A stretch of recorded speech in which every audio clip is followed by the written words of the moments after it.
चलिए तो फिर शुरू करते हैं। तो फिर अभी अपन यहाँ डिस्कस करने वाले हैं Orissa minerals development company limited का। इनकी जो बेसिकली इनको पिक किया है फ्लो बिजनेस न्यूज़लेटर ने, बहुत अच्छा प्रीमियम न्यूज़लेटर है, आप लोगों को हाईली रिकमेंडेड है। चलिए देखते हैं। Orissa minerals development company limited जो है एक माइनिंग कंपनी है। प्राइमरीली करती है अपने बेसिकली प्राइमरीली एंगेज करती है अपने माइनिंग ऑपरेशन में, एक्सप्लोरेशन, माइनिंग, बेनिफिसिएशन और सेल ऑफ आयरन ओर और मैग्नीज ओर। तो company operates in mineral rich regions of India, of Orissa, India. Financial analysis में कंपनी का रेवेन्यू ग्रोथ सिग्निफिकेंट है। प्रॉफिटेबिलिटी भी कंपनी प्रॉफिट फ्लक्चुएट हुए हैं। डेप्थ वाइज देखें तो मॉडरेट डेप्थ लेवल है, डेप्थ टू इक्विटी रेशियो मैनेजेबल है और स्ट्रॉन्ग कैश फ्लो है। की स्ट्रेंथ की बात करें तो स्ट्रॉन्ग मार्केट पोजीशनिंग है। मिनरल रिजर्व कंपनी ओएमडीसी जो है पोजेस करता है सिग्निफिकेंट मिनरल रिजर्व को ensuring the long term supply of raw material. उसके बाद गवर्नमेंट सपोर्ट भी है कंपनी का, favourable government policy in supporting mining sectors. Risk की बात करें तो कमोडिटी प्राइस फ्लक्चुएशन से रेगुलेटरी रिस्क और ऑपरेशनल रिस्क। इन्होंने ऑपरेशनल रिस्क इनका इन्वेस्टेबल स्कोर दिया 6 का, जो कि बेरली अबव 5 है, तो थोड़ा केयरफुल रहने वाला है। इनका एनालिसिस क्या बोलता है, गिवन स्ट्रॉन्ग मार्केट पोजीशनिंग है, गवर्नमेंट सपोर्ट वगैरह सिग्निफिकेंट मैनेजमेंट रिजर्व को देखते हुए इन्वेस्टमेंट अपॉर्चुनिटी है। स्टॉक जो है मॉडरेट रिस्क इन्वेस्टमेंट है, potential for significant returns. However, investors should be aware of risk associated with the company and commodity price fluctuation and regulatory uncertainties. अब इस तरीके से valuation, management quality, industry trends है, इनको देखना है। डिस्क्लेमर देख लें तो इन्फॉर्मेशन पर्पसेस के लिए है, किसी तरह की इन्वेस्टमेंट एडवाइस नहीं है ये। अब अपन थोड़ा सा एनालिसिस खुद भी कर लेते हैं इसमें कि क्या किया जा सकता है इसमें आगे, या एटलीस्ट हम इसमें क्या प्लान कर रहे हैं। तो अभी 1.33% से डाउन है अगर अपन ओवरऑल देखें। चलिए लेट्स सी क्वार्टरली रिजल्ट्स की अगर अपन बात करें, यहाँ पर तो 79 लाख का प्रॉफिट है। उसके पहले 2.08 करोड़ का नेगेटिव था, उसके पहले 13.49 करोड़ का पॉजिटिव था। तो इस तरीके से फ्लक्चुएट हो रहा है इनका प्रॉफिट्स। इधर अगर अपन देखें तो 3 करोड़ का प्रॉफिट है, उसके पहले जो था 17 करोड़ का नेगेटिव, फिर 14 करोड़ का नेगेटिव, 40 करोड़, 77, 452 करोड़, 253 करोड़। काफी बड़े बड़े नेगेटिव हुए हैं कंपनी को, जब नेगेटिव हुए हैं। पॉजिटिव्स उसके मामले छोटे हैं। तो ओके लेट्स सी क्या है क्या नहीं है। कैश फ्लो की बात करें तो ओवरऑल नेगेटिव कैश फ्लो है 2 करोड़ का। Highest positive cash flow investing activity में, highest negative cash flow financing activity में, -31 करोड़ का।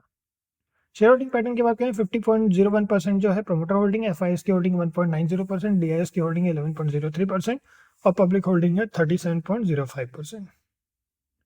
अगर अपन इसको देखें तो अपन यहाँ पे पूरा देख सकते हैं ईस्टर्न इन्वेस्टमेंट्स लिमिटेड जो है इनका 50.01% की होल्डिंग है। अब आ जाते हैं अपन यहाँ पे इनकी चार्ट पे। चार्ट वाइज जो है हम पहले जो लेवल्स हमने तय किए थे उन्हीं लेवल्स पे अभी भी हमको लग रहा है कि थोड़ा सा ध्यान रखना सही रहेगा। अगर हम यहाँ पे देखें तो अब जो है बल्कि हम 8100 के बाद कोई भी व्यू बनाएंगे। 8100 के बाद देखते हैं आगे क्या होता है। बाकी अभी उसके पहले तो कोई व्यू नहीं बना रहे हैं। तो इसमें इतना ही है, बाकी ऐसे ठीक ठाक है। इतने कोई ना तो बहुत अच्छे इन्वेस्टमेंट अपॉर्चुनिटी के तौर पे हमारे ओपिनियन, ना बहुत बुरी है, जैसी है वैसी है। सो 8100 के बाद ही हम कोई व्यू बना रहे हैं। तो ये फ्लो बिजनेस न्यूज़लेटर की तरफ से हमारे यहाँ एक अच्छा पिक था। ये ठीक ठाक एनालिसिस इन्होंने किया था, अपन ने जो एनालिसिस किया है वही है। 8100 के बाद अपन सोचेंगे इसमें क्या करना है और आप लोगों को देखते हैं फिर आगे क्या कर सकते हैं अपन।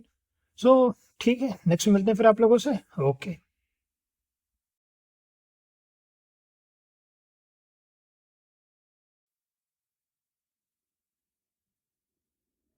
So flow of business newsletter को कैसे सब्सक्राइब करना है आप लोगों को वो बता देते हैं फटाफट। तो सबसे पहले जब आप उनको सब्सक्राइब करना चाहते हैं तो आप जैसे ही इनकी वेबसाइट पर आएंगे, यहाँ पे आपको सब्सक्राइब बटन है, यहाँ पे आप जैसे ही क्लिक करेंगे ये वाला पेज खुल जाएगा। इसमें आपको सबसे पहले अपना user name, email ID, first name, last name और पासवर्ड, और उसके बाद फिर पासवर्ड बना करके रिपीट पासवर्ड में अपना पासवर्ड डाल देना है। उसके बाद में यहाँ पैकेज सिलेक्शन है। सो यहाँ पे पैकेज सिलेक्शन में 8800 फॉर 5 ईयर्स। तो जैसे आप 8800 यहाँ पे करते हैं, एक बार आपको 5 साल तक 1 रुपये और ऊपर से पे नहीं करना है। ये पूरा 5 साल तक एक्टिव रहेगा उसी 8800 पर, आपको उसके ऊपर से कुछ नहीं पे करना है। यहाँ पे 4500 फॉर 3 ईयर, तो एक बार 4500 आपने पे किया तो 3 साल तक आपको कुछ भी पे नहीं करना है। और 2200 अगर आप यहाँ पे लेते हैं तो ये 1 साल तक आपको कुछ पे नहीं करना है, उसके बाद सीधा नेक्स्ट ईयर रिन्यू है। सो ये है इनका। तो यहाँ इनका सबसे सस्ता ये वाला पड़ जाता है, तो अराउंड 1500 कुछ पड़ता है पर ईयर का, which is really really cheap, और बहुत अच्छी क्वालिटी का न्यूज़ लेटर है। आप इनको, हमने यहाँ 8800 का ले रखा है। अगर आपको क्वांट ट्रेडिंग में या ट्रेडिंग ऑटोमेशन में या कोडिंग वगैरह में भी इंटरेस्ट है तो ये बहुत अच्छा है, और इनफैक्ट सबको जानना चाहिए, क्योंकि इससे क्या होता है ना, आपको एक बहुत ही डिसिप्लिन वे में आप ट्रेडिंग करना भी सीख जाते हैं, और क्योंकि वो आपको एल्गो बनाना सिखाया जाता है इसमें, और मशीन लर्निंग वगैरह के बारे में, एआई वगैरह के बारे में भी इसमें काफ़ी अच्छा डेटा रहता है, और काफ़ी ये बेस्ट न्यूज़ लेटर है क्वांट के मामले में इंडिया का। राइट, सो ओवरऑल एनालिसिस वगैरह आपको इन दोनों में भी मिल जाते हैं। सो इसमें इतना ही है, बस रजिस्टर पे जैसे ही आप क्लिक करते हैं आपको एक मेल आ जाएगा, और मेल में जैसे ही आप वहाँ पेमेंट प्रोसेस करते हैं आपको एक अकाउंट मैनेजर अलॉट होते हैं, वो आप जैसे ही आप पेमेंट प्रोसेस होगा उनके थ्रू आपका ये अकाउंट अब अराउंड 24 टू 48 आवर्स में एक्टिव कर देते हैं, कई बार तुरंत भी कर देते हैं। तो इसमें बस इतना ही है, फिर नेक्स्ट मिलते हैं आप लोगों से। Okay, thank you.